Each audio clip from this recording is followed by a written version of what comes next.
Bonjour, bienvenue à notre 21e rencontre entre grands-parents sur la vie avec Jésus. Nous avons terminé notre 20e échange sur la pensée que l'Éternel notre Dieu nous aidait à surmonter nos épreuves quand nous ajoutons foi à ses promesses.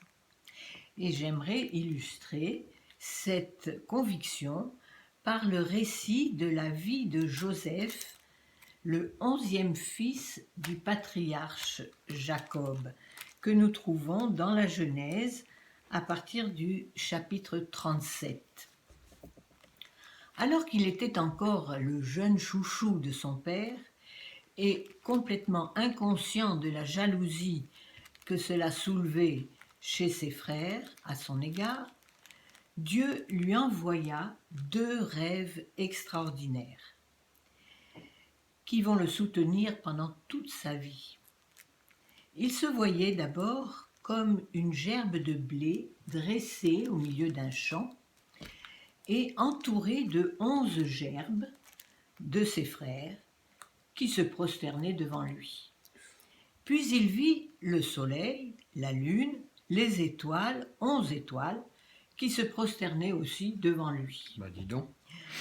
Ayant raconté ses rêves à sa famille, tu peux imaginer combien la jalousie de ses frères en fut aggravée, au point qu'ils s'emparèrent de lui, qu'ils le jetèrent dans une citerne en méditant de le tuer, puis ils le vendirent à des caravaniers qui passaient en partance pour l'Égypte, et dans ce pays, il devint esclave, trahi par la femme de son maître et emprisonné quelques années. Ses rêves de jeunesse lui permirent de rester fidèle à Dieu et d'espérer un changement de situation. Et lorsque cela arriva, il parvint au sommet du pouvoir, sauva sa famille de la famine et aussi le pays d'Égypte, et la réalisation exacte des promesses de ses rêves lui fit comprendre l'amour de Dieu pour lui et pour sa famille. Et il put faire ainsi du bien aux siens, et surtout, il put pardonner à ses frères leur trahison absolument criminelle. Il reconnut en leur présence que tout concourt au bien de ceux qui aiment Dieu, comme nous le dit Paul dans l'Épître aux Romains au chapitre 8. Cette histoire merveilleuse nous enseigne que si nous plaçons notre confiance dans la parole et les promesses de Dieu, notre regard sur les circonstances de notre vie sera complètement changé. Oui.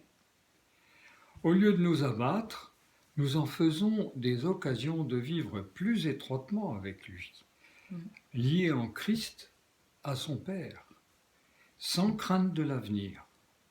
Les promesses divines ont 2 aspects de dimensions différentes. Elles concernent d'abord notre vie à chacun, notre vie terrestre individuelle, comme pour Joseph, mais elles nous assurent que notre vie éternelle commence aujourd'hui, dès maintenant, au moment où nous acceptons que Jésus habite par notre esprit, par son esprit, dans notre cœur. Et Jésus dit en effet, « Celui qui croit en moi a la vie éternelle ». Il ne dit pas « aura » dans le futur, mais « a déjà maintenant dans le présent ». Inutile, oui, parce que ça rend inutile pour le disciple de Jésus de s'inquiéter de son salut et du jugement de Dieu, car Dieu a tant aimé le monde qu'il a donné son Fils unique afin que quiconque croit en lui ait la vie éternelle dès maintenant et ne soit donc pas jugé. Cette promesse de l'évangile de Jean se réalise dès aujourd'hui et transforme notre vie par la confiance et la reconnaissance qui emplissent Oui. notre cœur malgré les épreuves et la mort physique. Le second aspect des promesses de l'Éternel concerne l'histoire de notre terre et de toute l'humanité. Et ça, c'est important. Dès l'origine, Dieu a promis au premier couple qu'il viendrait en Jésus écraser la tête du serpent qui avait introduit sur terre le mal avec toutes ses conséquences. C'est à la croix que Jésus a prouvé que Satan était un menteur, en faisant croire que Dieu était un maître tyrannique qui cherchait à punir les hommes à cause de leurs fautes. Jésus a donné sa vie pour que les hommes puissent vivre éternellement avec Dieu. Et il a promis à ses disciples qu'il reviendrait quand tous auront entendu ce message de son amour pour rétablir toute chose comme il l'avait voulu à l'origine. Alors si on veut hâter le jour de ce retour, on n'a plus qu'à faire connaître l'amour de Dieu à tous, Mais absolument, autour de nous. Et alors on pourra espérer voir de nos propres yeux en vie la réalisation de cette promesse.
Alors, nous avons terminé pour aujourd'hui.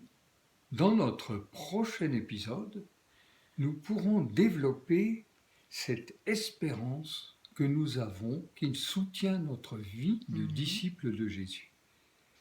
Que Dieu te bénisse et te garde dans la paix et la joie de sa présence. Et nous te disons au revoir et à bientôt si tu veux bien nous rejoindre.